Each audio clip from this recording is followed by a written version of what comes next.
الحمد لله نحمده ونستعينه ونستغفره ونؤمن به ونتوكل عليه ونعوذ بالله من شرور أنفسنا ومن سيئات أعمالنا من يهده الله فلا مضل له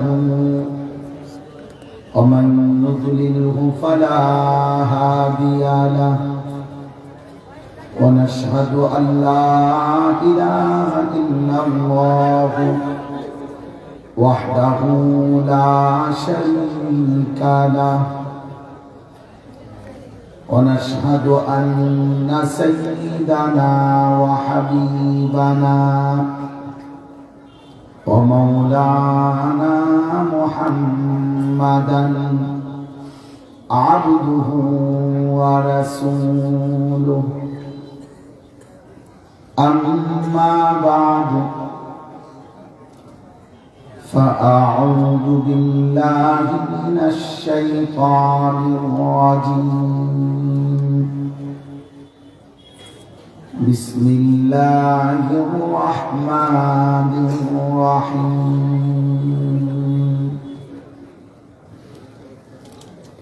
وقضى ربك ألا تعبدوا إلا إياه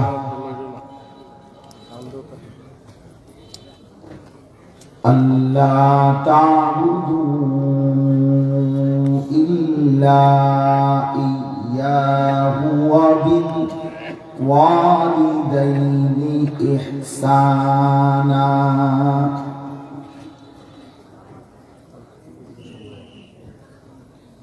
إما يبلغن عندك الكبر أحدهما أو كلاهما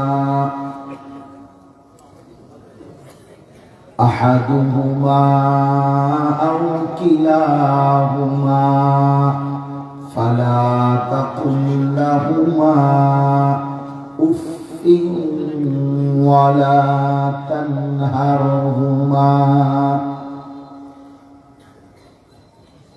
ولا تنهرهما وقل لهما قولا كريما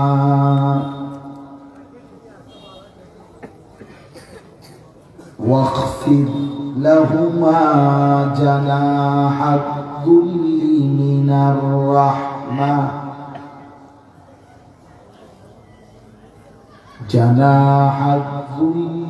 من الرحمة وقل رب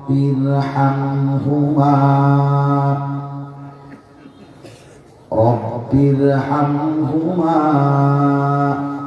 كما ربياني صغيرا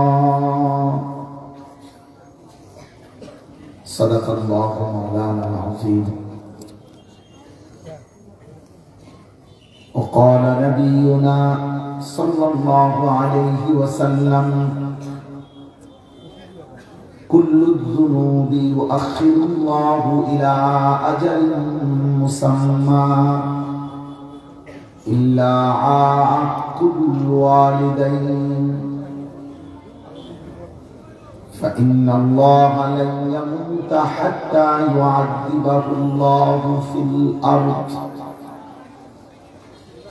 أو كما قال النبي صلى الله عليه وسلم اللهم صل على محمد وعلى آل محمد كما صليت على إبراهيم وعلى آل إبراهيم إنك حميد مجيد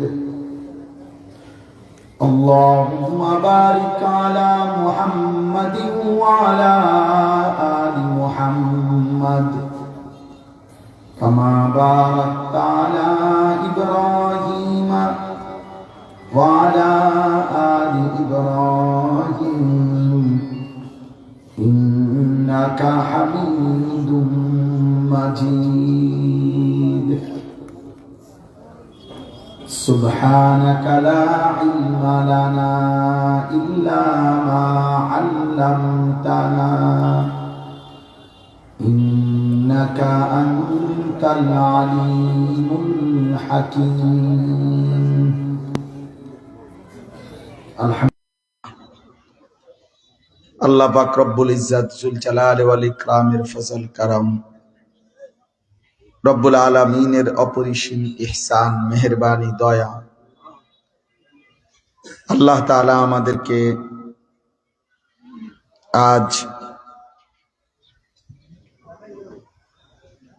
23 November 2025 রোজ রবিবার হবিগঞ্জ চালাদিন ঐতিহ্যবাহী শায়েস্তাগঞ্জ পুরান বাজার তাফসির কমিটির উদ্যোগে 7 দিন ব্যাপী 81তম পবিত্র তাফসিরুল কোরআন মাহফিলের আজকের এই দ্বিতীয় দিনে আল্লাহ তাআলাই আমাদেরকে আসবার বসবার আল্লাহর জন্যই জমা হওয়ার তৌফিক দান করেছেন আলহামদুলিল্লাহ। দয়া করে প্রত্যেকেই হাতে ধরা সবগুলো মোবাইল বন্ধ করতে হবে। মোবাইল হাতে ধরে ভিডিও বা রেকর্ড করা আমি স্পষ্টভাবে নিষেধ করলাম। এটা আমার পক্ষ থেকে আমি নিষেধ করলাম। এজন্য প্রিয় ভাই নওজোয়ান বাবা সকলেই, একজনও কোনো হুজুর পাবলিক টুপিওয়ালা টুপি ছাড়া কেহই দয়া করে মোবাইল হাতে ধরে ভিডিও বা রেকর্ড করবেন, এটা আমি নিষেধ করলাম। যারা দাঁড়িয়ে আছেন কষ্ট করে আপনারা বসেন, প্রয়োজনে জায়গা না হলে চাটাই না থাকলে নিজেদের 2টা জুতা একসাথ করে ওটার উপরে বসে, কিন্তু আল্লাহর কথা বসে শোনা এটা আদব। একান্ত যদি কেউ বসতে রাজি না হন আপনি চলে গেলে ভালো হয়। দয়া করে,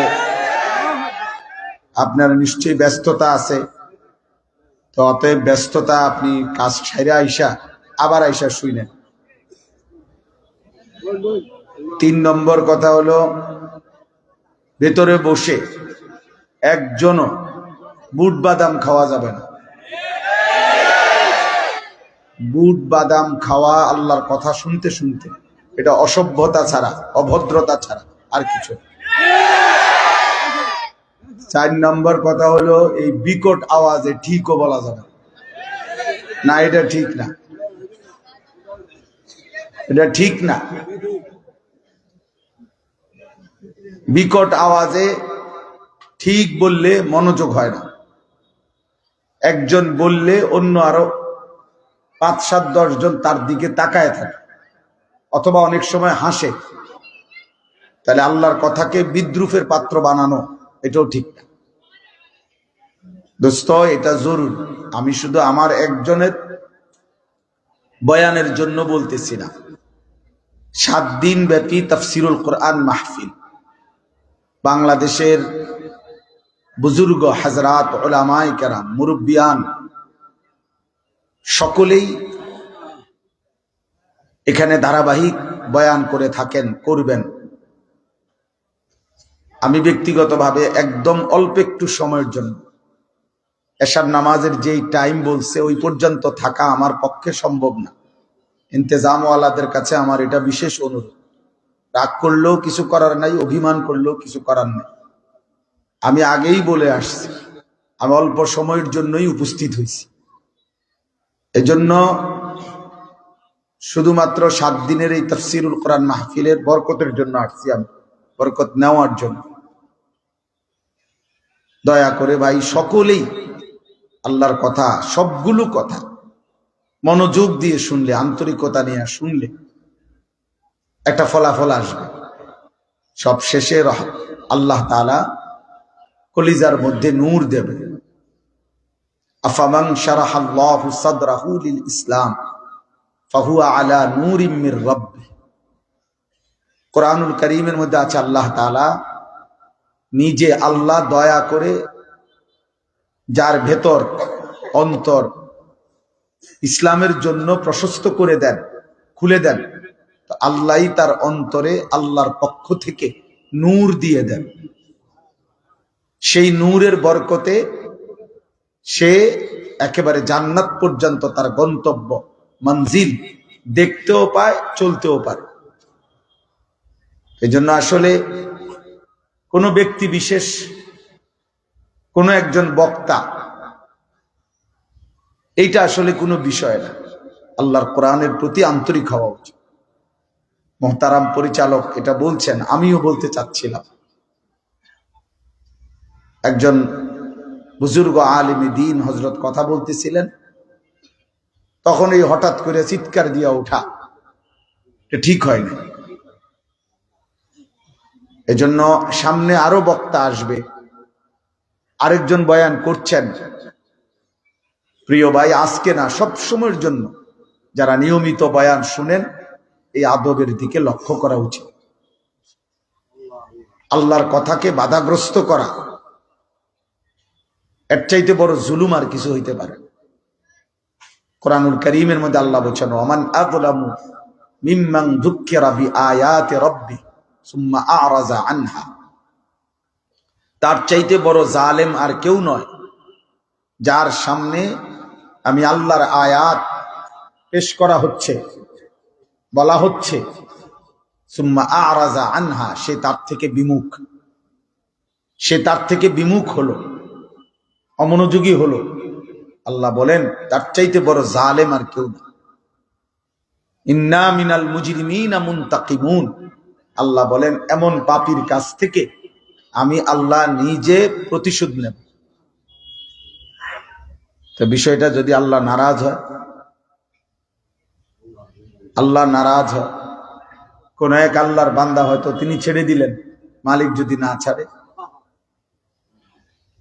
এই জন্য জনপ্রিয়তা এগুলা ধোঁকা, একদম ধোঁকা। আখিরাতের বিবেচনায় সুনাম, সুখ্যাতি, জনপ্রিয়তা এগুলার কোনো 2 পয়সারও কোনো ভ্যালু নাই, আসলেই নাই, বাস্তবিক অর্থেই নাই, আসলেই নাই।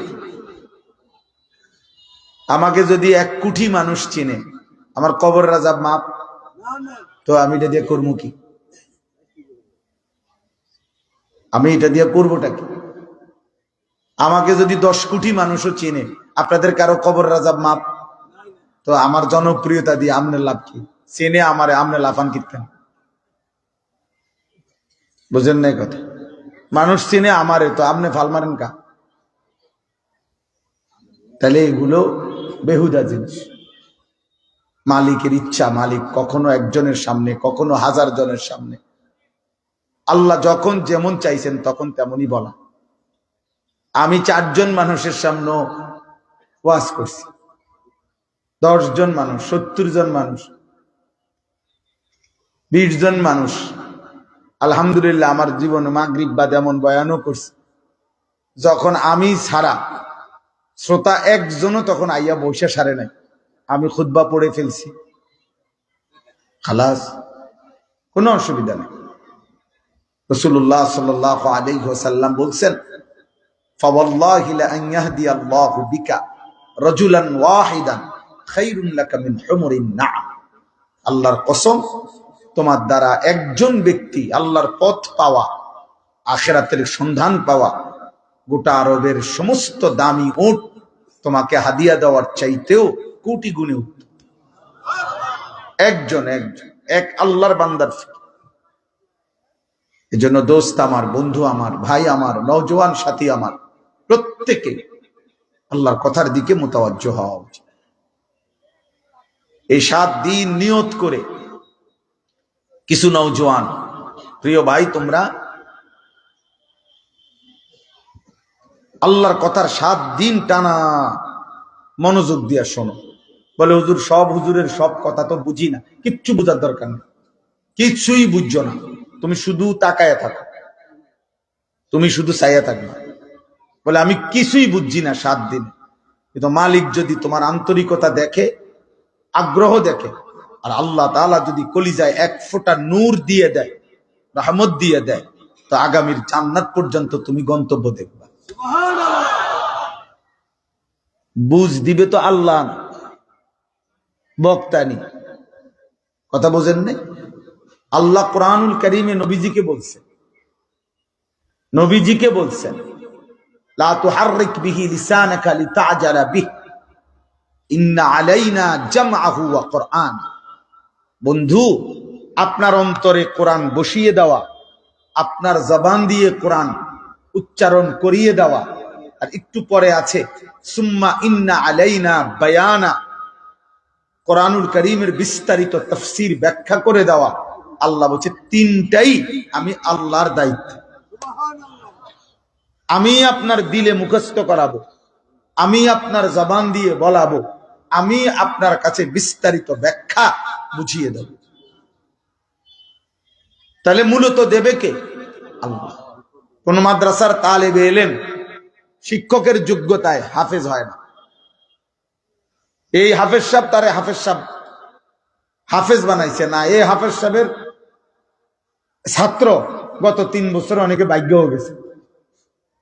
তে ভাগ্য কা? এই হাফেজ সাহেবের দ্বারা যদি এই ছেলে হাফেজ হয়, তো ওই ভাগছে কেন? ওনার অধীনে তো ছাত্র বাগে হয়। তাহলে কি বুঝা গেল? মূলত বিষয়টা এখানে না, বিষয়টা উপরে। ফয়সালা কোথায়? আল্লাহ তাআলা যাকে যেখানে কাজে লাগায়, যার জন্য যাকে ব্যবহার করে। এমন অসংখ্য দাওয়াত ও তাবলীগের এমন অনেক ঘটনা আছে। কারগুজারি, কোন রিকশার ড্রাইভার, কুলিওয়ালা, দিন মজুরের সামান্য কথায়, 1 ফোঁটা চোখের পানিতে বড় থেকে বড় উচ্চ শিক্ষিত গোটা দুনিয়া ছেড়ে আল্লাহর পথে চলে আসছে। কিন্তু উসিলা হতো একটা দিন মজুর। তাহলে মূলত ফয়সালা কোথায়? রব আল্লাহ কখন কাকে কোথায় ব্যবহার করবেন, সেটা আল্লাহ তাআলার ফয়সালা। সেটা আল্লাহ তাআলার ফয়সালা, আল্লাহ তাআলার ফয়সালা, আল্লাহ তাআলার ইচ্ছা।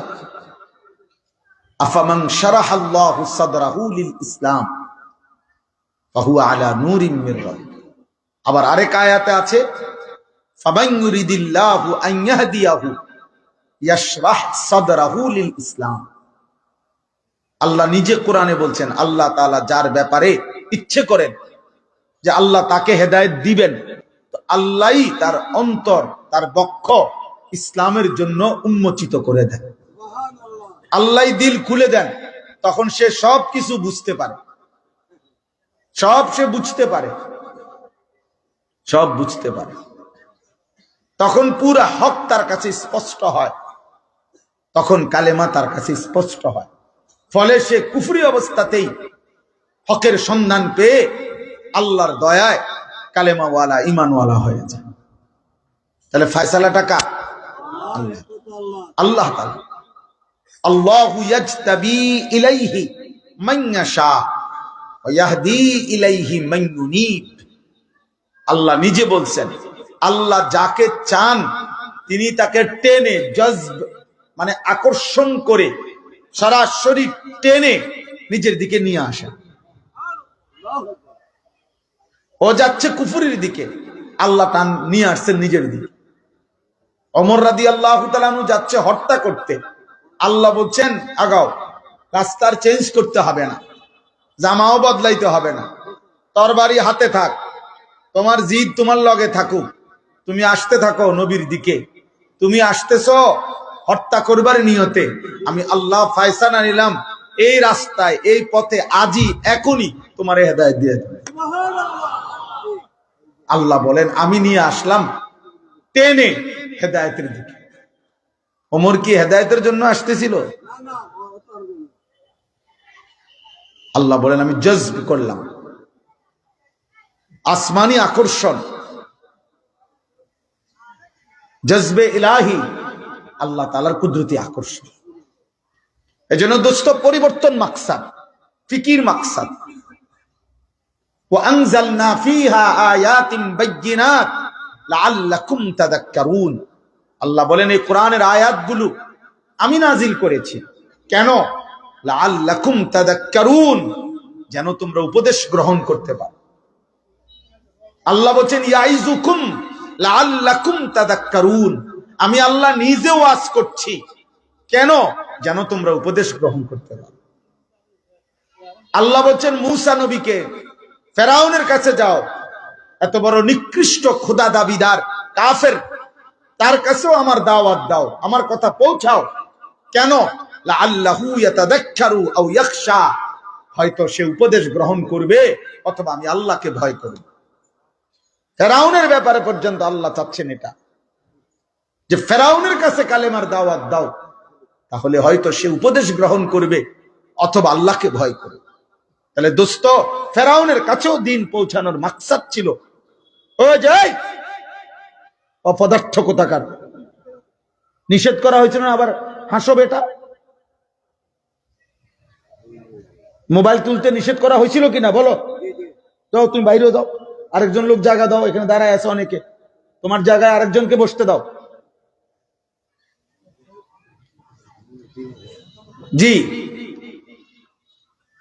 ফেরাউনের ব্যাপারে পর্যন্ত আল্লাহ চাচ্ছেন যে হয় সে উপদেশ গ্রহণ করবে অথবা আল্লাহকে ভয় করবে। আমি অনুরোধ করছি দোস্ত, প্রিয় ভাই আমার, আমি কোনো প্রার্থী না, এটা কোনো নির্বাচনী জনসভা না, আমার কোনো মার্কা নাই। অতএব উলামায়ে কেরামের এই তাফসীর, বয়ান, নসিহত আল্লাহর কসম কোন মার্কা চাওয়া না, ভোট চাওয়ার জন্য না, আখিরাতের জন্য, আখিরাতের জন্য। এটা কামখেয়ালি কথা না। 81তম তাফসীরুল কোরআন মাহফিল, 81তম মানে আজ 81 বছর একটি মাহফিল তাফসীর ধারাবাহিক চলতেছে। একটি দেশের চাইতে, একটি রাষ্ট্রের চাইতে এই তাফসীরুল কোরআন মাহফিলের হায়াত লম্বা। বাংলাদেশের হায়াতের চাইতে তাফসীরুল কোরআনের হায়াত বড়। বাংলাদেশ তো 81তম না, 1971 পরবর্তী কি 81 বছর হয়ে গেছে? তাহলে বোঝা গেল তো এটা স্বাধীনতা পূর্ববর্তী আমলের, ব্রিটিশ পিরিয়ডের কি ওই সময়কার, অথবা পাকিস্তান পিরিয়ডের কি মাহফিল। আলহামদুলিল্লাহ, আল্লাহ কবুল করেন, আল্লাহ কবুল করেন। আল্লাহ তাআলা যতদিন এই আসমান ও জমিন রাখবেন ততদিন যেন এই তাফসীরুল কোরআন মাহফিল কায়েম থাকে। কল্পনা করেন তো 81 বছরের ইতিহাসে এই জমিনে বা এই তাফসীরুল কোরআন মাহফিলের এই মসনদে কত বুজুর্গ, কত আউলিয়া, কত আকাবির, কত আসলাফ, পূর্ববর্তী মহান মনীষীগণ এখানে বসেছেন, কথা বলেছেন, কথা বলেছেন। সুবহানাল্লাহ, সুবহানাল্লাহ।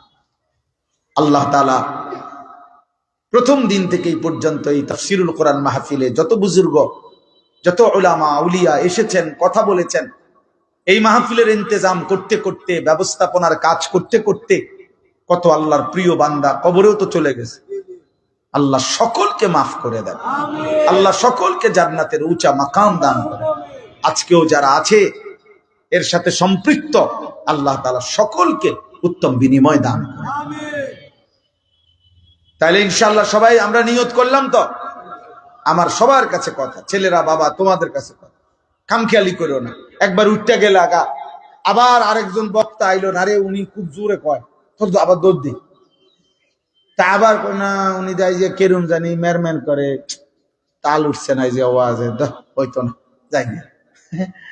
তো তাল উঠলে তুমি আসো, তাল না, নারকেল হলে তুমি নাই। তো এইটা কোন ধরনের কথা? এটা কি ফানসুবারি? তো নারকেল তাল এটা। আমার এক মুসল্লি আমারে একবার হাদিয়া দিছিল 2টা তাল আর একটা নারকেল। তো বলতেছে হুজুর শুধু 2টা তালই দিতাম, সাথে একটা নারকেল দিছি, মানুষ যাতে না বলে যে আমি আপনার তাল দিয়া নষ্ট করছি। বুঝেন নাই? তা তাইলে এখানে জোয়ার, হুঙ্কার, ঝংকার, সুর, এটা তো মূল মাকসাদ না ভাইয়া। মূল মাকসাদ আখিরাত, মূল মাকসাদ আল্লাহর কোরআন শোনা, কোরআনুল কারীম শোনা।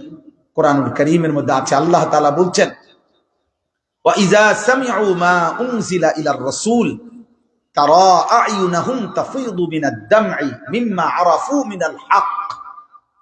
আল্লাহ বলছে বন্ধু, আল্লাহ তাআলা নিজে নবীর সাহাবাদের প্রশংসা করছে। আল্লাহ বলছে কি বলবো মা বন্ধু, আপনার এগুলো কি সাহাবী, এত সুন্দর, এত ভালো। আমার কোরআন যখন আপনার উপরে নাজিল হয় আর আপনার জবান দিয়ে যখন কোরআন শুনে, আপনার সাহাবাগুলোর প্রত্যেকের চোখ দিয়ে অঝরে পানি ঝরতে থাকে। মিম্মা আরাফু মিনাল হক, এরা যেহেতু হক বুঝতে পারছে, এদের কর্তব্য বুঝতে পেরেছে, এদের গন্তব্য চিনতে পারছে, এদের করণীয় বুঝতে পারছে, এজন্য আপনি দেখেন তো তাকায়া, আপনার সাহাবাদের প্রত্যেকের চোখ দিয়ে অঝরে পানি ঝরছে। আল্লাহ তাআলা কি পরিমাণ খুশি হয়ে আরশ আজিম থেকে আল্লাহ নিজে বন্ধুর সাহাবাদের, শ্রোতাদের, নবীর শ্রোতাই তো তারা, তো তাদের প্রশংসা কে করছে? আল্লাহ তাআলা করছে। ইনশাআল্লাহ আমাদের প্রশংসাও আপনাদেরও আল্লাহ করবেন। এটা হাদিসে নবীজি ওয়াদা দিবেন, ওয়া যাকারাহুমুল্লাহু ফীমান ইনদাহু। নবীজি বলছেন আল্লাহ তাআলা এরকম দ্বীনি মজমায়, যেখানে আল্লাহর জিকির হয়, আল্লাহর গোলামির কথা হয়, আল্লাহর কালামের কথা হয়, তো আল্লাহ তাআলা সমপরিমাণ ফেরেশতা সামনে নিয়ে আমাদের কথা, আমাদের নাম, এদের নাম, আপনাদের নাম আল্লাহ তাআলা নিজে ফেরেশতাদের সামনে পেশ করে। সুবহানাল্লাহ। ফেরেশতাদের সামনে পেশ করে। এজন্য পুরা 7 দিন, বাকি দিনগুলো, একদিন তো চলে গেছে, দ্বিতীয় দিন চলতেছে, বাকি দিনগুলো আমরা প্রত্যেকে ইনশাআল্লাহ সমস্ত হযরত বুজুর্গ উলামাদের ধারাবাহিক তাফসীর শোনার চেষ্টা করব ইনশাআল্লাহ। বলেন ইনশাআল্লাহ, সবাই নিয়ত করেন ইনশাআল্লাহ। কোনো ভাগ করবেন না, ওনার বয়ানের সময় যাবো, ওনার ওয়াজের সময় যাব না, ওনার সুর ভালো, ওনার টান ভালো, ওনার হুঙ্কার ভালো, ওনার ঝংকার ভালো না। কার কি ভালো আপনারা ইন্টারভিউ লইতে কইছেন? এটা ইন্টারভিউ বোর্ড না, এটা আল্লাহর কোরআনের তাফসীর, আল্লাহর কালামের কথা শোনানো। আল্লাহ আমাদেরকে তৌফিক দান করেন। কোরআনুল কারীমের 15 নম্বর পারা, 17 নম্বর সূরা, সূরা বনী ইসরাইল এই সূরার নাম। এই সূরার 23-24 এই দুইটি আয়াত,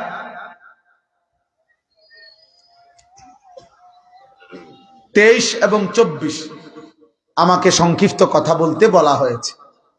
প্রথমে আমরা 23 নম্বর আয়াতের তরজমাটা শুনি। আলহামদুলিল্লাহ, এই আয়াতটা ব্যক্তিগতভাবে আমাদের অনেকের কাছে পরিচিত আয়াত। মোটামুটি যারা কম বেশি ওয়াজ শুনে, আলেম ওলামার, তো এই সূরা বনী ইসরাইলের এই 23 নম্বর আয়াতটা আলহামদুলিল্লাহ অনেকেই শুনে থাকে। এটা ওয়াজের জন্য, ওলামায়ে কেরাম নসিহতের জন্য একটা সুন্দর পরিচিত প্রসিদ্ধ একটা আয়াত। আল্লাহ তাআলা বলতেছেন, ওয়া কাযা রাব্বুকা আল্লা তা'বুদু ইল্লা ইয়্যাহ। নবীজি সাল্লাল্লাহু আলাইহি সাল্লামকে লক্ষ্য করে আল্লাহ তাআলা বলছেন, বন্ধু আপনার রব মানে আল্লাহ, তিনি ফয়সালা শোনাচ্ছেন, তিনি সিদ্ধান্ত দিয়েছেন, তিনি ফয়সালা করে দিয়েছেন, চূড়ান্ত ভাবে বলে দিয়েছেন, আল্লাহ তা'বুদু ইল্লা ইয়্যাহু। প্রথম ফয়সালা আল্লাহর অকাট্য সিদ্ধান্ত যে তোমরা বান্দারা কোন অবস্থাতে আল্লাহকে ব্যতীত আর কারো ইবাদত করো না। আর কারণ ইবাদত করবে শুধুই আল্লাহ। কার বলেন? এটা কার ফয়সালা? আল্লাহ তাআলার ফয়সালা। আল্লাহ তাআলার ফয়সালা। আল্লাহ তাআলা এই জন্য আমাদেরকে বলছেন, বান্দা আমিও ফয়সালা দিলাম, এটা আমি তোমার জবান থেকে সকাল থেকে নিয়ে রাত্রি গভীর পর্যন্ত যতবার তুমি নামাজ পড়ো, চাই সেটা ফরজ হোক, ওয়াজিব হোক, সুন্নাতে মুআক্কাদা হোক, নফল হোক, আমি আল্লাহ তোমার জবান থেকেও সূরা ফাতিহার বারবার তেলাওয়াতের মাধ্যমে এই স্বীকৃতি আমি তোমার থেকেও শুনতে চাই। একে তো আমার ফয়সালা যে তোমরা আমি আল্লাহ ছাড়া আর কারো ইবাদত করো না, এটা আমি সিদ্ধান্ত দিলাম। এবার তুমি বান্দাও দিল থেকে প্রতিক্ষণ সময়ের প্রত্যেক অবস্থা পরিবর্তনে তুমিও বলবা ইয়্যাকা না'বুদু, ইয়্যাকা না'বুদু, ইয়্যাকা না'বুদু। মাওলা আমি স্বীকৃতি দিচ্ছি আমি আপনার গোলামি করব, আপনার গোলামি করব, সকালেও, দুপুরেও, বিকালেও, সন্ধ্যায়ও, রাতেও, ফরজেও, ওয়াজিবেও, সুন্নাতেও, নফলেও, প্রত্যেক মুহূর্তে আমি আপনার গোলামি করব। এজন্য আল্লাহ তাআলা সূরা ফাতিহার মাধ্যমে আমাদের জবান দিয়ে এই ইবাদতের ঘোষণা আমাদের জবান দিয়ে উচ্চারণ করা। এবং আলহামদুলিল্লাহ যারা নামাজ পড়ি আমরা নিয়মিত, তারা এই স্বীকৃতি প্রতিনিয়ত আল্লাহ তাআলার কাছে আমরা পেশ করছি, আল্লাহকে আমরা বলতেছি। আর এটা আল্লাহর চাওয়া, আল্লাহ তাআলার চাওয়া এটা। আল্লাহ তাআলা এটা আমাদের কাছে তার কেন, এখানে যদি আমরা বলি যে আল্লাহ আপনার ইবাদতই করতে হবে, আপনার গোলামি করতে হবে, কেন? তো আল্লাহ তাআলা ওইখানে আমাদের কাছে নিজেই কারণ পেশ করছেন। এক নাম্বার হলো আলহামদুলিল্লাহ, সমস্ত প্রশংসা আল্লাহর জন্য, অতএব প্রশংসা যার, গোলামিও তার, গোলামিও তার। যদি বলি সব প্রশংসা আপনার জন্য, কেন? আল্লাহ বলবেন আমার জন্য নয় কেন। মানে আমি যদি বলি হে আল্লাহ সব প্রশংসা আপনার জন্য কেন, আল্লাহ বলবে আমার জন্য নয় কেন। মানে সব প্রশংসা আমার জন্য হবে না কেন? তোমার কি মনে হয়? তুমি কি বলতে চাচ্ছ বান্দা, বলো, ভিন্ন যুক্তি তুমি পেশ করো যে না অন্য কেউ প্রশংসার উপযুক্ত। তো এক্ষেত্রে যুক্তিটা দেখাও, যুক্তি দাও তুমি। আমি তো বলছি আমার জন্য, তুমি বলো অন্য কে প্রাপ্য। আল্লাহ তাআলা তখন বলবেন বান্দা চারদিকে আরেকবার নজর দাও তো, অথবা তোমার নিজের মাঝে আরেকবার দেখো তো, যেদিকে তাকাইবা আমার ছাড়া অন্য কারো কিছু আছে কি? তোমার নিজের মাঝে দেখো তো আমার ছাড়া অন্য কারো কিছু আছে কি? তাইলে প্রশংসা আমার হবে না কেন? চারিদিকের সব আয়োজন সে তো আমারই, তোমার মাঝে যত আয়োজন তা তো আমারই, তা তো আমারই বান্দা, সবই তো আমার। সানুরিহিম আয়াতিনা ফিল আফাক ওয়া ফি আনফুসিহিম হাত্তা ইয়াতাবায়্যানা লাহু আন্নাহুল হক।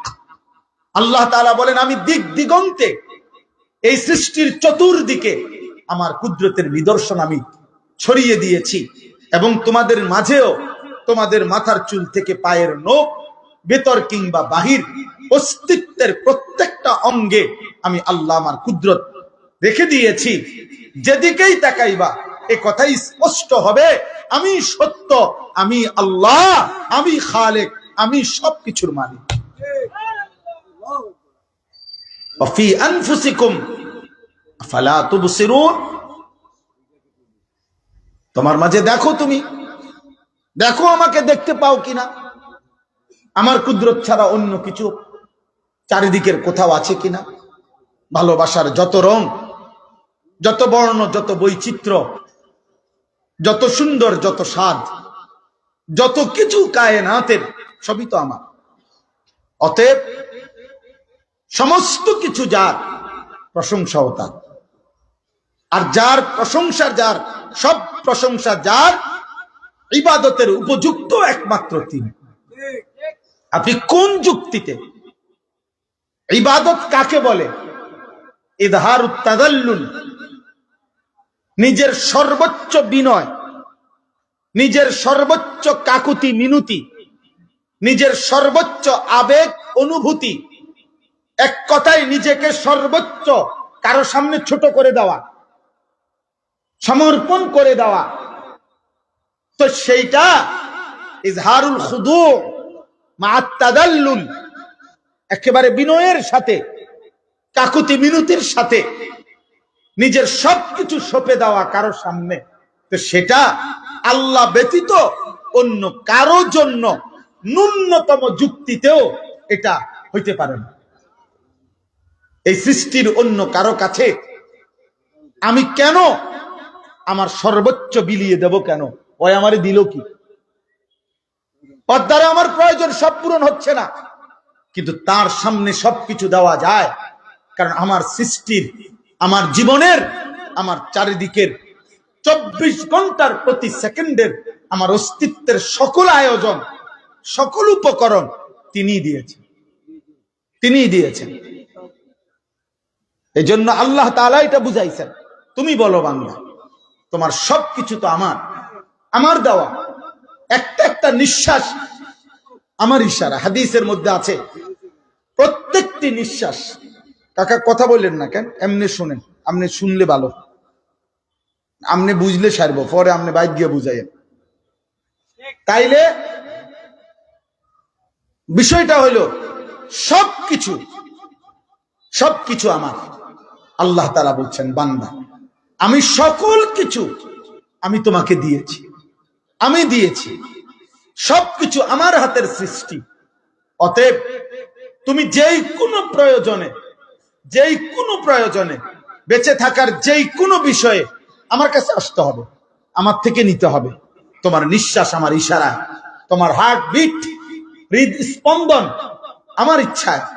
হাদিসের মধ্যে আছে প্রত্যেকটি ইনসান, প্রত্যেকটি প্রাণী, প্রতিটা নিঃশ্বাস যখন ভিতরে ঢোকে অক্সিজেন, তো প্রতিবার নিঃশ্বাস আলাদা আলাদা ভাবে আল্লাহ তাআলার কাছে অনুমতি নেয়।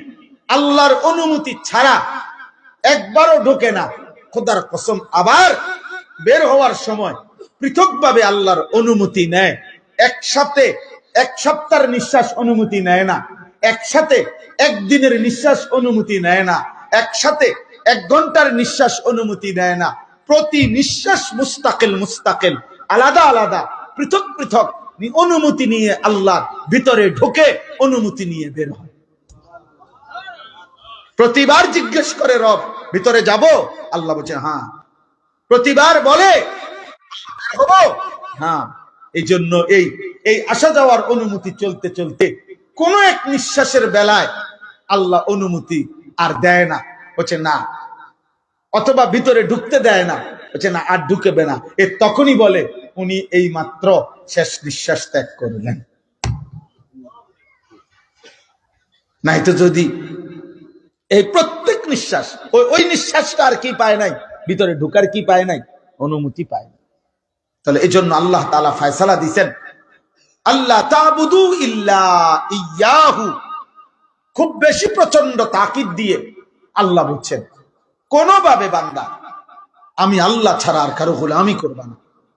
আমার দোস্ত, আমার ভাই, আমরা যুগ যুগ ধরে এই কথাটা বহুভাবে উলামায়ে কেরাম, হক্কানি রব্বানি, সত্যিকার আহলে সুন্নাত ওয়াল জামাতের উলামায়ে কেরাম এই কথা দিল দিয়ে, দরদ দিয়ে, স্বার্থপরতার ঊর্ধ্বে উঠে এটা বুঝাইতে চায় যে কোনো কিছুতেই ইবাদত বলতে যা বুঝায়, নত হওয়া বলতে যা বুঝায়, নিজেকে সঁপে দেওয়া বলতে যা বুঝায়, নিজেকে একদম সমর্পণ করা বলতে যা বুঝায়, এটা শুধুই আল্লাহর প্রাপ্য, আল্লাহর প্রাপ্য। এই জন্য আল্লাহ ভিন্ন অন্য কারো ইবাদত হয় না। এই জন্য আল্লাহ ভিন্ন অন্য কারো সেজদা দেওয়া শিরক ছাড়া আর কিচ্ছু হইতে পারে না। এটা অন্যায়, এটা অন্যায়, এটা অন্যায়, এটা অন্যায়, এটা অন্যায়, এটা অন্যায়। এটা কোন খাজার পায়ে, কোন গাজার পায়ে, কোন বাবার পায়ে, কোন মাজারের গায়ে, কোন ওয়ালে, কোন গ্রিলে, কোন রডে, কোন পিলারে, কোন টাইলসে কোন জায়গায় নিজেকে ঝুঁকে দেওয়া, নিজেকে সমর্পণ করে দেওয়া, মাথা নুয়ে দেওয়া, আল্লাহর কসম এটা আরশ আজিমের মালিকের শানের খেলাফ, আল্লাহর গায়রাতের খেলাফ, আল্লাহ তাআলার আত্মমর্যাদার খেলাফ। আল্লাহ জন্য বলছি ওয়ালা তাজাল মা আল্লাহি ইলাহান আখারা ফাতুলকা ফি জাহান্নামা মালুমান মাদহুরা।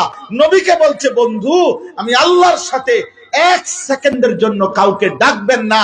যদি একবার আপনার মতো প্রিয় বন্ধু, আপনি আমার কলিজার টুকরা, আপনিও যদি আমি আল্লাহর সাথে কাউকে ডাকেন, আপনাকে আমি আল্লাহ জাহান্নামে ছুঁড়ে ফেলবো, জাহান্নামে। নবীকে বলছে, নবীকে, রাসূলুল্লাহ সাল্লাল্লাহু আলাইহি সাল্লামকে বলছে বেটা আপনাকে অপমানিত করে নাউজুবিল্লাহ জাহান্নামে ফেলা হবে। খুদ রাসূলুল্লাহ সাল্লাল্লাহু আলাইহি সাল্লামকে বলছে। আপনি কি মনে করেন শিরক এতটা জঘন্য, শিরক এতটাই জঘন্য যে খুদ রাসূলুল্লাহ সাল্লাল্লাহু আলাইহি সাল্লামকে আল্লাহ তাআলা এই কথা বলছে, আপনাকে জাহান্নামে ফেলে দেব। বাকিদের জন্য মালিকের গুসাটা কেমন হবে? অথচ যিনি রাসূলুল্লাহ সাল্লাল্লাহু আলাইহি সাল্লাম শিরক থেকে পৃথিবীকে মুক্ত করার জন্যই আবির্ভাব হয়েছে। তিনি আসছেন কেন? এই পৃথিবীকে শিরক থেকে মুক্ত করার জন্যই আসেন নাই? কথা বলেন না কেন? তিনি তো তাওহীদ প্রতিষ্ঠা করতেই আসছেন, তিনি তো ওয়াহদানিয়ত প্রতিষ্ঠা করতেই আসছেন। তিনি তো আল্লাহর জমিনে, নবীজি বলছেন যে আমার এই কালেমার দাওয়াত, আমার এই তাওহীদের দাওয়াত, আমি যদি মক্কাবাসী আমার ডান হাতে সূর্য এনে দাও, আমার বাম হাতে যদি চাঁদও এনে দাও, আর আমাকে যদি বলো আমার এই দাওয়াত কালেমার দাওয়াত, ঈমানের দাওয়াত, তাওহীদের দাওয়াত, লা ইলাহা ইল্লাল্লাহ, এই একত্ববাদের দাওয়াত একদিনের জন্য ছেড়ে দিতে আল্লাহর কসম আমি মুহাম্মদ তা ছাড়বো না। হয়তো জমিনে তাওহীদ প্রতিষ্ঠিত হবে, নয়তো আমি আমার আল্লাহর কাছে ফিরে যাব জীবন দিয়ে, মাঝখানে কোনো অপশন হবে না। ওয়াল্লাহি লাউ ওয়াদাতুমুশ শামসা ফি ইয়ামিনি ওয়াল কামারা ফি ইয়াসারি ওয়া আমারতুম আন আতরুকা হাদিহি দাওয়া লান আতরুকাহা হাত্তা উনাফিজাহা আও আমুত। হয় জমিনে কালেমা প্রতিষ্ঠিত হবে, হয় জমিনে লা ইলাহা ইল্লাল্লাহ প্রতিষ্ঠিত হবে, অথবা আমি মুহাম্মদ জীবন দিয়ে শাহাদাত বরণ করে আল্লাহর কাছে ফিরে যাব। সেই নবীকে যিনি এক সেকেন্ডের জন্য তাওহীদের খেলাফ সহ্য করতেন না, তাকে পর্যন্ত আল্লাহ সতর্ক করছে যে আপনাকে, আবার বলছি বন্ধু, আপনার উম্মত যেন, আপনাকে বললাম আপনার উম্মত যেন সতর্ক হয়, আপনার উম্মত যেন সতর্ক হয়। আপনার উম্মতকে সতর্ক করলাম, আমার বান্দাদেরকে সতর্ক করলাম যে বন্ধুকে যদি আমি না ছাড়ি তাহলে বাকিদের হালাত কি। কোরআন শরীফে আছে ওয়ালাউ তাকাওয়ালা আলাইনা বা'দাল আকাবিল লা আখাযনা মিনহু বিল ইয়ামিন সুম্মা লাকাতা'না মিনহুল ওয়াতিন। কোরআন শরীফের আয়াত। এই বাপ কি বলছে জানেন? এটা নবীজি সাল্লাল্লাহু আলাইহি সাল্লামকে আল্লাহ বলছে বন্ধু আমার কথা বলতে গিয়ে, আখিরাতের কথা বলতে গিয়ে, ইমানের দাওয়াত দিতে গিয়ে, আমার কোরআন পেশ করতে গিয়ে, আল্লাহর দ্বীন বুঝাইতে গিয়ে আপনাকে পরিষ্কার বলে দিলাম, এক শব্দ, এক লাইন, এক বাক্য আপনি বানাইয়া, আমি বলি নাই, আমি অনুমতি দেই নাই, আমি আল্লাহ অনুমোদন করি নাই, এমন এক শব্দ বা'দাল আকাবিল, অল্প কদ্দুর কথাও যদি আপনি নিজের থেকে বানাইয়া নিজের মতো করে মন মতো বলে থাকেন, আমি আল্লাহ আপনার ডান হাতটা আমি আল্লাহ নিজে টেনে ধরে একটা টান দিয়া কল্লাটা নিচের দিকে আইনা একটা কোপ দিয়া কল্লাটা আলাদা করে ফেলব। আপনি জিজ্ঞাসা করেন এখানে ওলামা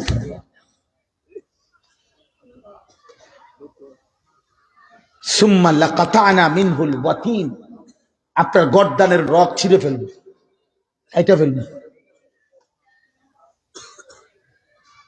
ঈমান সাংঘাতিক বিষয়, তাওহীদ সাংঘাতিক বিষয়। জীবনের শেষ পুঁজি তাওহীদ, আল্লাহ তাআলার ওয়াহদানিয়তের উপরে, তাওহীদের উপরে, ঈমানের উপরে এক সুতা, এক যাররা শিরিক আল্লাহ মেনে নেয় না। আল্লাহ মেনে নেয় এটারে, ওইটা ইবাদতের সেজদা, এটা তাজিমের সেজদা। আপনি আলাপ করেন, আমরা চিরা খাই, হ্যাঁ আমরা বুঝছি না,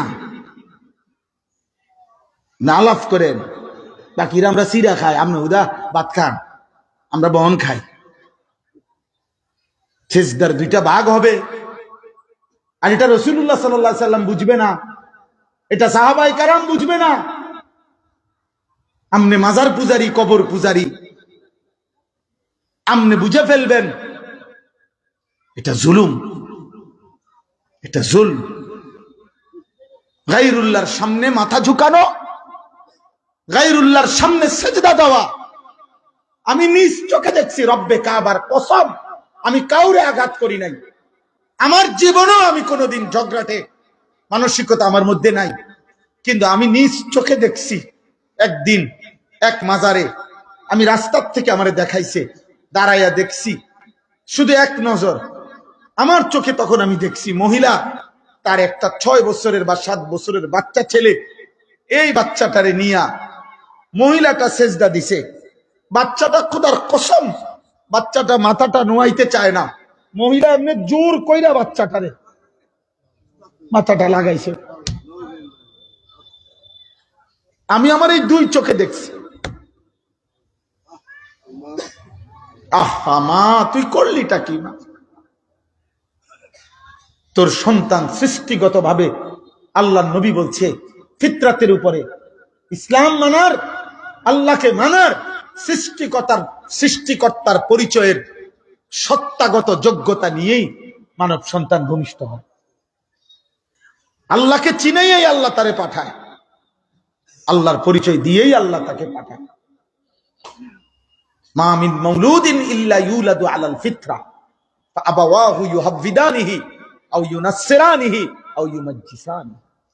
বাবা মা সন্তানকে ইহুদি বানায়, খ্রিস্টান বানায়, অগ্নিপূজক বানায়, মূর্তি পূজক বানায়। অতএব আমার অনুরোধ আপনাদের কাছে, আমরা প্রত্যেকে ইনশাআল্লাহ কোনোভাবে শিরিক এক যারা, আল্লাহ হাদিসে কুদসিতে বলছে, আনা আগনা শুরাকা বি, আমার সাথে 1 বিন্দু শরিক, আমি তার থেকে মুক্ত। 99 ভাগ আল্লাহ বলে আমার জন্য, শুধু 1 ভাগ অন্য কারো জন্য।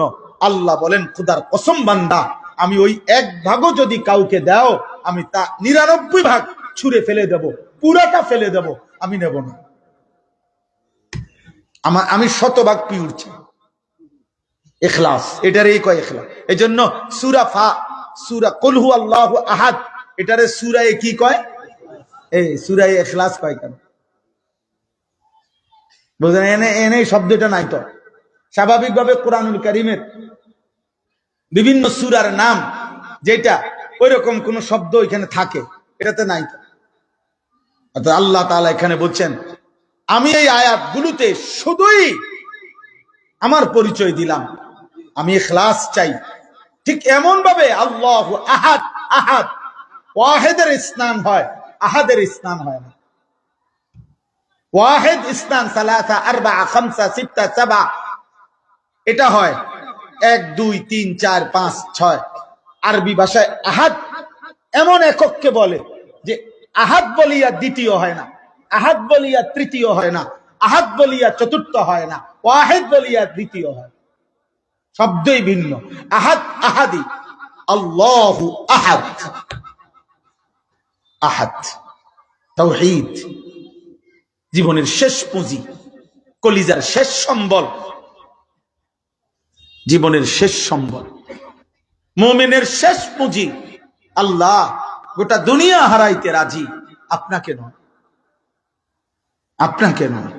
জুতু মেরা তো সব মেরা, আল্লাহ যার সবই তার। আল্লাহ আমাদেরকে আল্লাহ তাআলার ইবাদত খালেস তাওহীদের ভিত্তিতে করার তৌফিক দান করে। এটা আরো পড়বেন, আরো পড়বেন, আরো বুঝবেন। এক তাফসিরে, এক ওয়াজে পুরাটা শেষ করা সম্ভব না।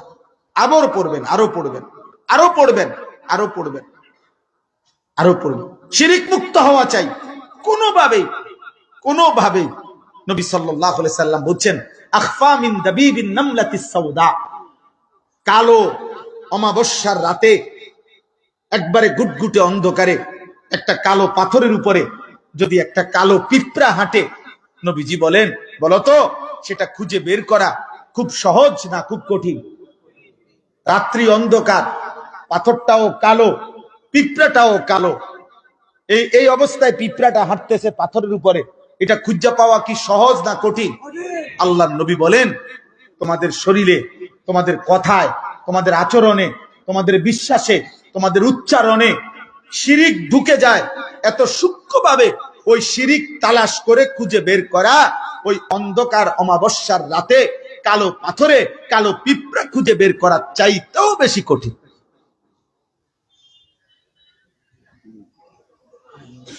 আবু বকর সিদ্দিকের মতো সাহাবী, এই হাদিসের মধ্যে আছে, সিদ্দিক আকবরের মতো সাহাবী, উনি চিৎকার দিয়া বলছে, ফামাল মাখরাজ ইয়া রাসূলুল্লাহ, ইয়া রাসূলুল্লাহ, হায় হায়, তাইলে বাঁচবো কেন? তাইলে বাঁচবো কিভাবে শিরিক? আবু বকর সিদ্দিকের মতো মানুষ গো।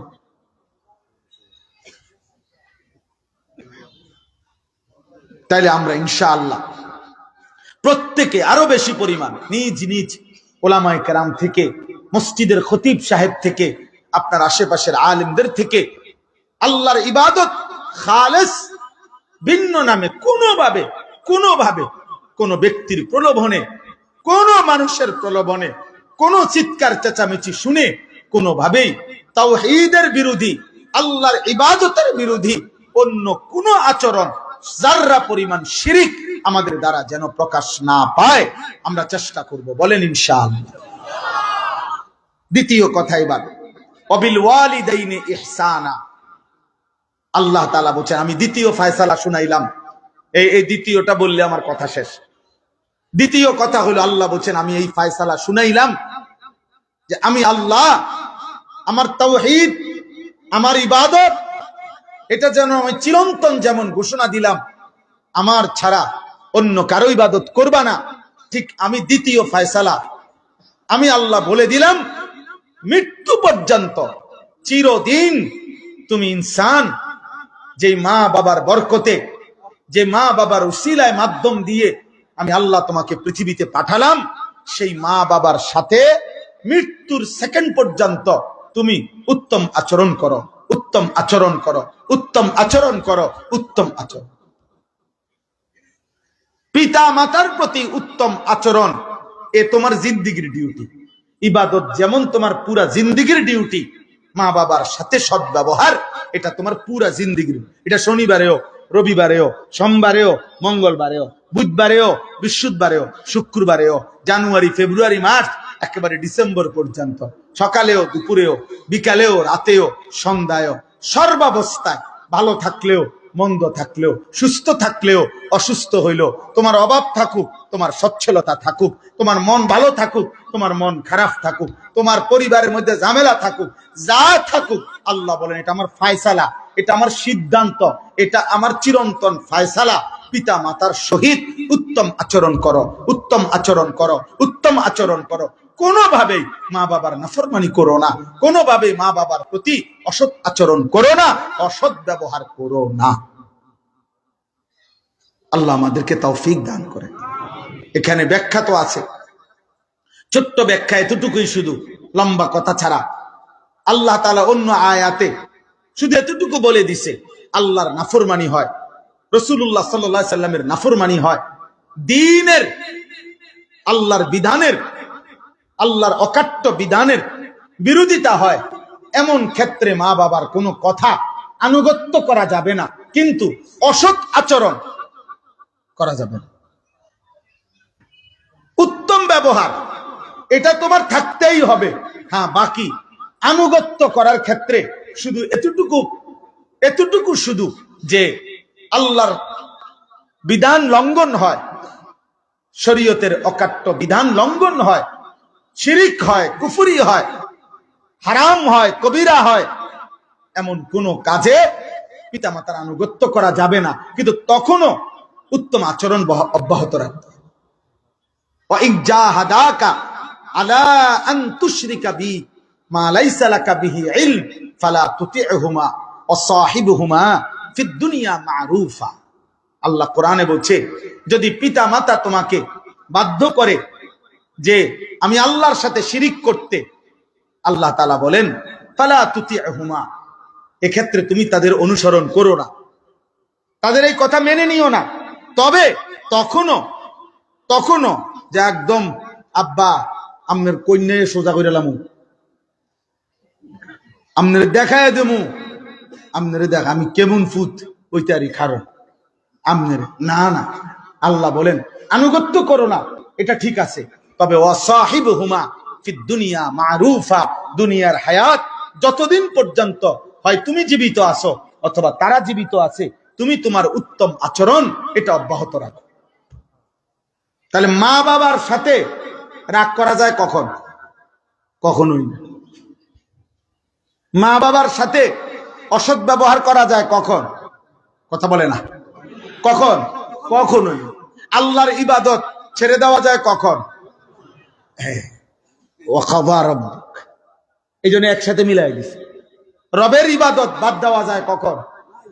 আল্লাহর গোলামি বাদ দেওয়া যায় কখন? আল্লাহকে ভুলা যায় কখন? মা বাপকে ভুলা যায় কখন? ভুলা যায় না, বাদ দেওয়া যায় না, বাদ দেওয়া যায়। শুধু আনুগত্যের ক্ষেত্রে আমি আল্লাহ তাআলা বলে দিলাম, কুফরি হলে, শিরিক হলে, হারাম হইলে আনুগত্য করো না, কিন্তু অসৎ আচরণ করতে। হযরত সাদ ইবনে আবি ওয়াক্কাস রাদিয়াল্লাহু তাআলা আনহু, নবীজির বিখ্যাত সাহাবী, আশারায়ে মুবাশশারার একজন, বেহেশতের সুসংবাদ প্রাপ্ত সাহাবীদের মধ্যে তিনি একজন, সাদ ইবনে আবি ওয়াক্কাস রাদিয়াল্লাহু তাআলা আনহু। এই সাহাবী তিনি যখন ইসলাম গ্রহণ করছিলেন, শুনতেছেন আপনারা মনোযোগ দিয়া? সজাগ আছেন? সামনে থাকবেন ইনশাআল্লাহ, আল্লাহ কবুল করেন। আমি যাবো, আমনে থাকেন, আরো কাম আছে তো।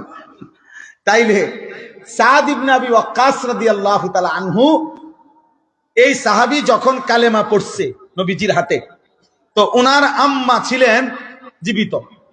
তো উনার আম্মা, উনি ছিলেন খুব বেশি পরিমাণ মা ভক্ত, বেশি মারে বেশি মহব্বত করতেন। মাও এই ছেলেটাকে বেশি আদর করত, কলজার টুকরা, কলজার টুকরা। আমার ছোট মেয়ে আছে, আমার সন্তানদের মধ্যে ওরে আমি প্রতিদিন কমপক্ষে 2-4 বার হইলে কইতে হয় ভালো মেয়ে, এটা হেরে কইতেই বসত, নাইলে এটা হইতো না। আব্বু আব্বু আজ কইলো না আমি ভালো মেয়ে। তাইলে মার বেশি আদরের ছিল সাদ ইবনে আবি ওয়াক্কাস রাদিয়াল্লাহু তাআলা আনহু। তো এই সাদ ইবনে আবি ওয়াক্কাস রাদিয়াল্লাহু তাআলা আনহু যখন কালেমা গ্রহণ করিলেন নবী সাল্লাল্লাহু আলাইহি সাল্লামের হাতে, ওনার আম্মা শুনছেন। ওনার আম্মা শুনে অনশন কর্মসূচি ঘোষণা দিচ্ছেন। কি কর্মসূচি? বললেন যে পুত, যতক্ষণ পর্যন্ত মুহাম্মদের ওই কালেমা তুমি না ছাড়বা, ততক্ষণ আমি মা এক ঢোক পানিও পান করব না, কোন খানাও খাইতাম না। ইন্না লিল্লাহ। কামটা কি হইল? তো মা খানা পিনা বন্ধ করে দিছে। হযরত সাদ ইবনে আবি ওয়াক্কাস তো মুমিন, উনি 3 দিন টানা ওনার আম্মাকে লাগাতার বুঝাইছে, মা আপনি ভুল করেন না, মা আপনি খানা পিনা গ্রহণ করেন। আমি আবারও বলছি, আবারও এই দরদ মাখতে মাখতে বলতেছে বলতেছে বলতেছে বলতেছে, মার এক কথা, তুই মুহাম্মদের কালেমা ছাড়, আর নাই তো আমি খাবার পানি মুখে দেব না, আমি প্রয়োজনে মরে যাব। এ যখন হযরত সাদ ইবনে আবি ওয়াক্কাস দেখছে চূড়ান্ত যে ওনার আম্মা মুমূর্ষ, শেষ নিঃশ্বাস, মানে এমন অবস্থা যে মরে যাবে আর ক্ষুধার্ত অবস্থায় মা, তখন সাদ ইবনে আবি ওয়াক্কাস ওনার মায়ের কানে কানে আইসা বলছে, মা আল্লাহর কসম করে বলি, মা তোমার মতো মা যদি 100 বার মৃত্যুবরণ করে আরেক সবার জন্ম নেয়, তাহলে আমি 112 এই কথাই বলে যাব, মা আমি যে কালেমা গ্রহণ করেছি এই কালেমা আমি ছাড়বো না। তুমি তোমার উপরে রহম করো মা, তুমি তোমারে বাঁচাও মা, তুমি তোমারে বাঁচাও, তুমি এই ভুল করো না। তুমি মৃত্যুবরণ হইতে পারে ঠিক আছে মা, কিন্তু আমি মুহাম্মদের কালেমা, আমি রাসূলুল্লাহর কালেমা আমি ছাড়ব।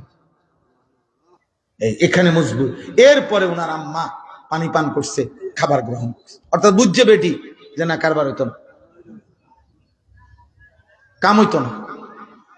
তাইলে ওয়াবিল ওয়ালিদাইনি ইহসানা, এখানে আল্লাহ তাআলা ইহসান শব্দটা বলছেন, ইতাআত না। ইতাআত ভিন্ন, আনুগত্য। আনুগত্যের ক্ষেত্রে আল্লাহ তাআলা ভাগ করে দিছে, সমস্ত বৈধ অনুমোদিত শরীয়ত সম্মত সকল কথার আনুগত্য করবা, কিন্তু আমার কুফরি হয়, আমার সাথে শিরিক হয়, আমি আল্লাহর নাফরমানি হয়, আমার দ্বীনের প্রকাশ্য বিরোধিতা হয়, এমন আনুগত্য করো না। কিন্তু তখনও ইহসান, এটা আমার ফয়সালা, উত্তম আচরণ। তাহলে মা বাবার সাথে মন্দ আচরণ করা যায় কখন? কথা বলে না ভাই, এই নওজোয়ান বলো না বাপ। এবার আল্লাহ তাআলা বলেন, বান্দা স্বাভাবিকভাবে মা বাপ, তোমার মা বাপ যদি তুমি বুঝাওয়া পর্যন্ত জওয়ানও থাকে, শক্ত সামর্থ্য থাকে, তখনও তাদের প্রতি উত্তম আচরণ করা, সদ্ব্যবহার করা তোমার দায়িত্ব। বাকি আমি আল্লাহ অবস্থাটাকে আরেকটু ভাঙ্গা ব্যাখ্যা করে বুঝাই দিতে চাই যে একটা অবস্থা এমন হবে যে আমি আল্লাহ তোমাকে আরেকটু গুরুত্বের জন্য, বান্দা তোমাকে আরেকটু বুঝাইয়া বলতেছি যে তোমার বাবা কিংবা মা, অথবা বাবা মা উভয়ে একটা পর্যায়ে হতে পারে তুমি হায়াতে থাকতে থাকতে বৃদ্ধ হয়ে যাবে।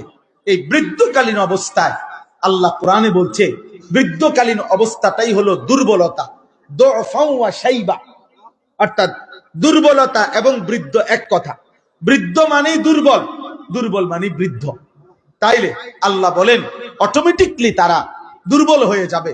তো এতদিন তো বান্দা যাই হোক, তুমি তোমার বাবা মা শক্ত সামর্থ্য ছিল, কিন্তু আজ যখন তারা বৃদ্ধ হয়ে গেছে, শেষ বয়সে পৌঁছে গেছে, এবার আমি আল্লাহ তুমি সন্তানের প্রতি, যদিও আমি তোমার সৃষ্টিকর্তা, যদিও আমি তোমার সবকিছু দিচ্ছি, কিন্তু তবুও আমি আল্লাহ তোমার সুপারিশ করছি, এই সময়টা তুমি কোনোভাবেই তোমার ইনসাফ যদি থাকে, বিবেক থাকে, আমি আল্লাহর যদি চিনে থাকো, আমার গোলামি যদি করে থাকো, আখিরাতের মুক্তি যদি চাও, জাহান্নাম থেকে যদি বাঁচতে চাও, জান্নাতে যদি যেতে চাও, তাইলে বান্দা ইম্মা ইয়াবলুগান্না ইনদাকাল কিবারা আহাদুহুমা আও কিলাহুমা, যদি তোমার বাবা মা দুইজন অথবা একজন বৃদ্ধ অবস্থায় পৌঁছে, তাহলে আমি আল্লাহ তোমাকে 5টা জিনিস বিশেষ নসিহত করলাম। এই 5টা কাজ এই বৃদ্ধ বাবা মার সাথে যেন কোনোভাবেই তোমার দ্বারা না হয়। কয়টা কাজ? কথা বলে না, কয়টা কাজ? কোন অবস্থায়? বৃদ্ধ কার দ্বারা হইতে পারবে না? আমার দ্বারা, সন্তানের দ্বারা। কার দ্বারা? বলো না বাপ, কার দ্বারা? সন্তানের দ্বারা। আল্লাহ তাআলা বলেন, এখানে তাফসীরের মধ্যে আছে, শুধুমাত্র মা বাবার খেদমত, উত্তম আচরণ বৃদ্ধকালের সাথে মখসুস নয়, বৃদ্ধকালের সাথে নির্ধারিত না, বরং আল্লাহ অতিরিক্ত দয়া করে যেন কোনোভাবেই বৃদ্ধকাল তো বেচারা অসহায় হয়ে যাবে, দুর্বল হয়ে যাবে, এই সময়টা যেন আল্লাহর বান্দা কষ্ট না পায়, এই জন্য বিশেষভাবে সন্তানকে আল্লাহ ওসিয়ত করছেন, আল্লাহ তাআলা বিশেষভাবে বলছেন। কিন্তু মূলত মা বাবার সহিত সদ্ব্যবহার, আমি আছি যতদিন তারা আছে ততদিন। কথা বলে না, আমি আছি যতদিন মা বাবা আছে যতদিন। তবে বিশেষভাবে বৃদ্ধ অবস্থায় আল্লাহ তাআলা বলেন, ওরা এখন বাস্তবিক অর্থে দুর্বলতার কারণে তোমার চেহারার দিকে তাকায় থাকবে, তোমার দিকে তাকিয়ে থাকবে, তুমি তাদের সাথে 5টা আচরণ করবা না। কয়টা আচরণ?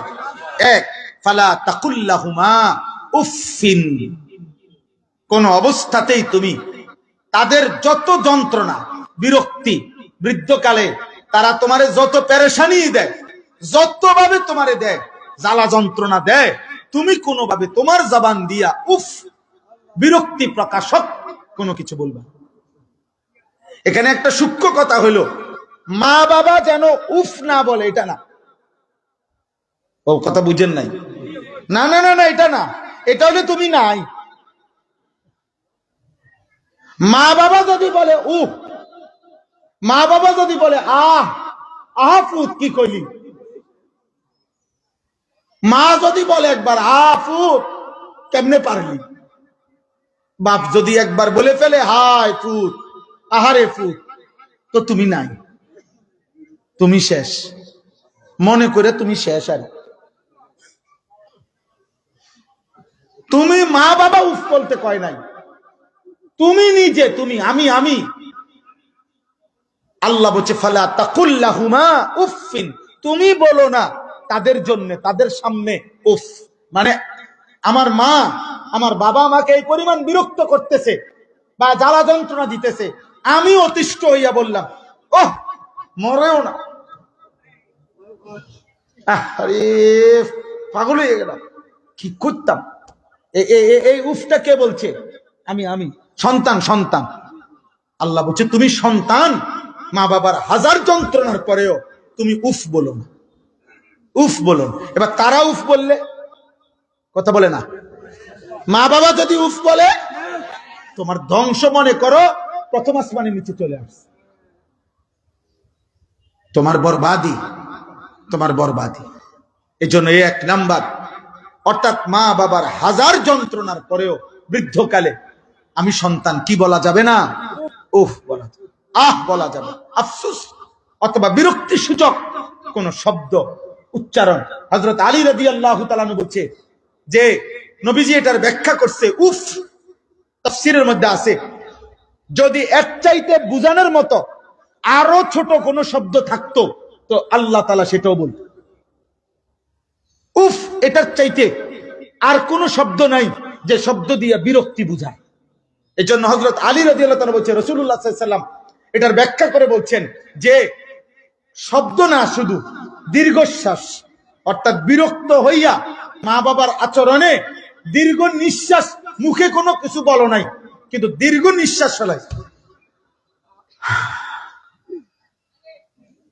মানে কিটা করতাম, আরে মা জ্বালাইয়া কইলা কইলা, আরে বাপ আমার জ্বালাইয়া শেষ করে লাইলা।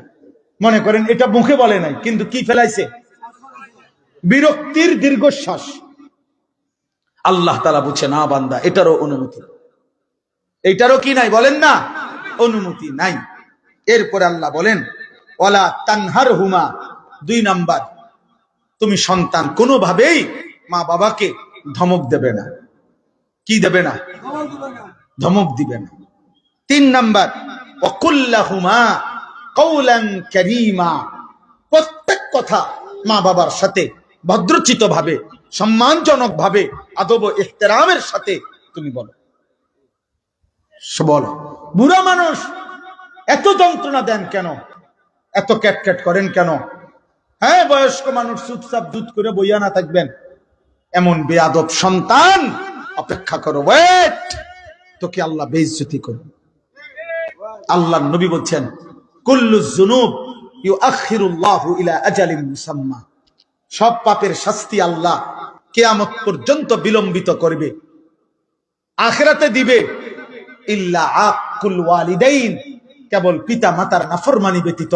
খোদার কসম নবী বলছে, হে পিতা মাতার অবাধ্য নাফরমান সন্তান, তুমি মনে রেখো তোমার মৃত্যু হবে না ওই পর্যন্ত, হাত্তা ইউআযযিবাহুল্লাহু ফিল আরদ, আল্লাহ জমিনে হায়াতে জীবিত থাকাতে তোমারে বেইজ্জতি না করা পর্যন্ত, আযাব না দেওয়া পর্যন্ত। খোদার কসম, মা বাবার নাফরমান সন্তানের মৃত্যু হবে না, হবে না, হবে না। তোকে আল্লাহ বেইজ্জতি করবে। মায়ের প্রতি শব্দের বদলা আল্লাহ বলবে, মা তুই কবরে চলে আয়, ওরে আমি বুঝুম। আল্লাহ বলবে, বাপ তুই আয় পড়, ওর লগে আমি বুঝুম, ওর সাথে আমি বুঝুম। ওরে আমি বুঝুন, আমি দেখাই দেব। ও আমার কথা লঙ্ঘন, ও কাবা, ওটা আমার ফায়সালা ছিল। অতএব বাবা মার সাথে প্রতি মুহূর্তে, বললাম না এটা এটা যুদ্ধ ভাইয়া, এটা যুদ্ধ। নেকি অনেক, নেকি অনেক। হুমা জান্নাতুকা ওয়া নারু, তারাই তোমার জান্নাত, তারাই তোমার জাহান্নাম। অতএব মা বাবার উত্তম আচরণ কইরা ঠিক মতো তাগরে খুশি মতে ঠিক রাখা, এটা যে একটু কষ্টকর, কথা বুঝছেন? এই জন্যই তো বলছে জান্নাত। আপনারা জান্নাত দিব, আপনি কি এটা কিতা মনে করছেন 10 টিয়ার বুট? কিতা তো তো জান্নাত কি 2টা রুম আর একটা বারিন্দা? তো তো কিতা তো আপনি আপনি জান্নাতও পাইবেন, আবার কোনো কষ্টও সহ্য করতেন না। কিতা আসলে কিতা খামখেয়ালি মনে করছেন? অতএব যেহেতু এর বিনিময়ে জান্নাত, সরাসরি জান্নাত, তো আল্লাহ তাআলা বলেন একটু তো কষ্ট করতেই হবে। 4 নাম্বার, ওয়াখফিজ লাহুমা জানাহাজ যুল্লি মিনার রাহমা, প্রতি মুহূর্তে তুমি তোমার চেহারা, তোমার শরীর, তোমার হাত, তোমার দেহ, তোমার পুরা নিজেকে মা বাবার সামনে একদম দয়া, মায়া, আদর, ভালোবাসার সাথে পেশ করো। কোন কিতেছে কোন তো তো মা গো থাক কম লাগতো না, বুঝি বাপ যে চেহারা লইছো তুমি, আচ্ছা আল্লাহ ভরসা, যাও যাও, বুঝেন না? এটা এমন না, এমন হইতে পারবেন। আরে বলেন না কি সে শুনছি না, একের কাছে আইতেইব, এটা শুনাই তো যায়, রুমের আওয়াজ আই না, বলেন না কেন?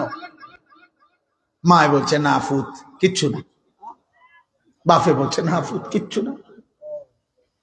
বলতে চাইছিলাম আব্বা আলহামদুলিল্লাহ তোর চেহারা দেখেই খুশি বাপ, যা। আর শাজিমের মালিক বলে মা, আল্লাহ বলবে মা তুই চোখের পানি ফেলিস না, ওরে আমি দেখো, ওরে আমি সুদা বানাইলাম, তোরে আমি ভিক্ষার থালা হাতে উঠাই দেব, ভিক্ষার থালা। হ্যাঁ, একদিনের বেইজ্জতিতে, হয় তোর সন্তানের দ্বারা, তোর মেয়ের দ্বারা, ছেলের দ্বারা, একদিনের অপমান দিয়ে আমি তোর মা বাবার 30 বছরের কষ্ট দিছিলি যে আমি একদিনে উঠাই দেব। অতএব আল্লাহ বলছে 4র্থ আদেশ, মা বাবার সামনে সব সময় একদম নম্রতার সাথে, আদবের সাথে, জি মা বলেন, মা বলেন, মা মহব্বতের সাথে পেশ হইতে হবে। আল্লাহ তৌফিক দান করে।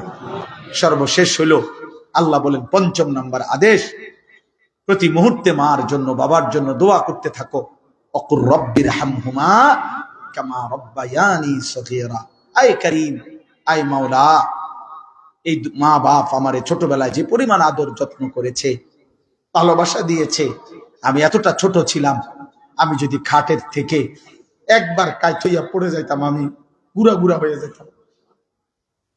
আমি যদি এক রাত্র সন্ধ্যাবেলার পেশাবওয়ালা কাপড় নিয়ে যদি আমি সকাল 6টা পর্যন্ত এই পেশাব ভিজা হাফ প্যান্ট নিয়ে থাকতে হইতো, মা যদি আমার বদলায় না দিত, আমার ওই পরের দিনে আমার অসুস্থ হয়ে আমি মরে যাইতাম। আল্লাহ ওরা আমারে এত বেশি কষ্ট করছে, আপনি তাদের উপরে রহম করেন। আমি মার কি হক আদায় করব মাওলা, আমি বাপের কি হক আদায় করব? একটা আপেল আর একটু মালটা কয়ান আনার, আর এই 2-4-10টা টাকা, 1 কাপ চা, বিস্কিট, এগুলা দিয়ে আমার মায়ের 2 বছরের দুধের ঋণ মাওলা শোধ হবে না, আমার মায়ের 9 মাসের গর্ভে ধারণের ঋণ শোধ হবে না, আমার বাবার এক এক ফুটা ঘামের ঋণ শোধ হবে না মাওলা, আপেল দিয়া মালটা দিয়া হবে না। আপনি আপনার শান মোতাবেক আপনি আমার মা বাবার উপরে রহম করেন। সর্বশেষ আয়াত আল্লাহ বলেন, আমগরে একটা সান্ত্বনা দিছে আল্লাহ। সন্তান, এবার সব তো মা বাবার লাগা কইছে, সন্তান রে বলছে ফুত তোর তাহলে একটা সান্ত্বনা দেই।